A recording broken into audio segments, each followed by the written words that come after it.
What's going on, guys? It is currently Monday, April 6th, the second to last day. We leave tomorrow to head home. I definitely want to say that this trip has been amazing, right? We've gone every day doing some kind of insanely adventurous thing, right? Trying a new activity, exploring new areas. It's been an amazing trip. With that being said, right, I haven't really been able to consistently post. It's been really hard to like even put in time to record videos, edit them, all that kind of stuff. So here I am now. Instead, what I'll be doing is we discussed a few different things along this trip, right? During this trip, we kind of went over several different parts of sociology, how like the society in New Zealand works compared to America, and like how sports are able to really contribute to the success in how everything runs around here. So one of the first prompt that I really wanted to discuss was kind of like what it really means to be a New Zealander, right? Everyone has a different opinion on what it means, but I personally think that there are many different components to what really represents a New Zealander, right? In my opinion, the big thing for being a New Zealander is just their pride, right? A New Zealander should be proud of where they're from, proud of where they come from, right? A proud person of of their history, their backgrounds, right? Where their family came from. A lot of people show these in very many different ways, right? So like a lot of culturally tied in people tend to have tattoos, right? These tribal tattoos, right? Just like mine, but theirs is very different, right? Theirs they go for the full sleeve. They put some on the face, back, legs, everywhere, right? These tattoos um, are considered spiritual stories that are placed amongst their whole entire body, right? Every tattoo says every tattoo has a story. Every tattoo has a meaning. Every tattoo has a message. They express their culture with this artwork on their body that lasts forever. It's another way to really expand their story and be able to pass it on through generations. And this kind of ties into the idea that the deep roots of the Maori culture really ties into how it is now in modern society, right? I feel like even back in the beginning days, right, Maoris have always had this purpose of family, have always purpose of being tied together, always being one big group and pushing for success. They've always wanted to guide each other. They've always wanted to truly see not only themselves but to see the whole nation, the whole group really come up together. That's what I feel like represents what a New Zealander is, right? And this can be shown through many different ways. One of the big ones is wearing what is called a punamu. The punamu is a limestone. It is a limestone necklace that has different messages based on the shape, based on the cut, and based on the size. Right. This punamu is what many consider a spiritual guidance to life. Right. Like it has a meaning behind it, and with that meaning, right, it is believed that there are spirits that continue to help push you and guide you to through the right directions throughout your own life, right? And it's also considered a sense of connection to the land, right? So if you have one, right, you're seen as someone that respects the island, that respects the culture, and then someone that really wants to put themselves in these shoes, right? And it's considered a treasure, right?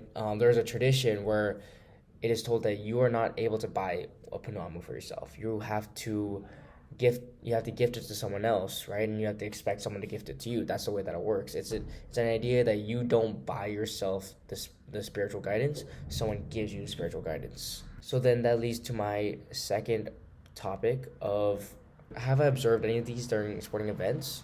And yes, right? At these games, the pride and support from these fans have been huge, right? There's chants, there's special songs and all of these different sayings that only apply to certain players, certain teams, and all that kind of stuff, right? Like the stadiums here sometimes are half the size of what can be found in America, but still half the size, but it's still just as loud as a full stadium. So it's amazing to see how impactful a community can be on a team and how much support can be shown even with so little amount of people. And even when we went to Davenport, right? Going to Davenport was a really big eye opener for me because it's a very small town with a very strong connected culture. So we went to a rugby game and we kind of noticed how much of a community it really is. Um, we'll walk into this local pub and it's open for everybody, right? And in this pub, we see jerseys, we see statues, symbols, all these kind of things that kind of represent who the town of Davenport is and what this rugby team means to them. Everyone everyone wears the colors of the team in order to support them. Everyone comes out to watch the games, and it's always packed. And on that note, right, the way to really identify if someone is considered a New Zealander is just by how they act or mannerisms, right? A lot of New Zealanders like to walk around with a big chip on their shoulder. There's this thing that was discussed in a lecture. It was called the poppy effect. The poppy effect is basically the idea that the tallest flower, the tallest thing, the biggest success rate will be cut down just because of how it is standing out, right? So that applying to society, a lot of people in New Zealand like to tear down those that are getting noticed, those that are beginning to reach that notice of success, right? They kind of like to keep them grounded. They want to make sure that they understand that they are still on the same level as everybody else, regardless of the results. So that's a very interesting way to look at it, right? America does not have any of that. So it's very interesting to see how in the United States, people use things like social media to promote themselves and to better show themselves and get that attention. Whereas here, people can be scared, right? That poppy effect really does take a toll.